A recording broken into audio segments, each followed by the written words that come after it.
नमस्कार शेतकरी मित्रांनो, आज आपण राजम्याच्या प्लॉटवरती आलो होतो. आपण प्रत्येक वेळेस सांगतो की कपाशी किंवा रब्बी हंगामामध्ये कमी कालावधीचं पीक जर कधी म्हणलं तर राजमा आहे.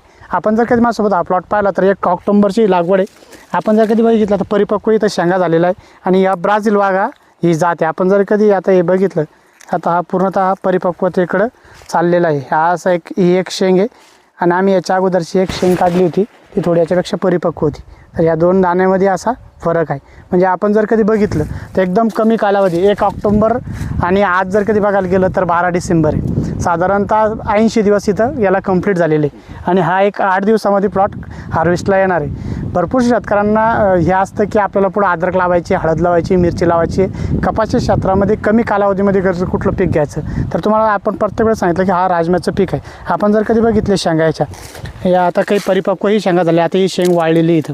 आता हे वाळलेली शेंगमधला जर कधी दाणा बघितला आपण तर असा थोडा आकसून कमी झालेला आहे. म्हणजे आपण हा एक वाळलेलं आहे, मिडम कमी वाढलेलं. आता हे बघितलं तुम्ही तर हा ब्राझील वाघ आहे आणि मागच्या वर्षी आपल्यासोबत हे शेतकरी त्यांनी काढलेलं एक डिटेल व्हिडिओ आपण त्याच्यावरती बनवणार आहोत.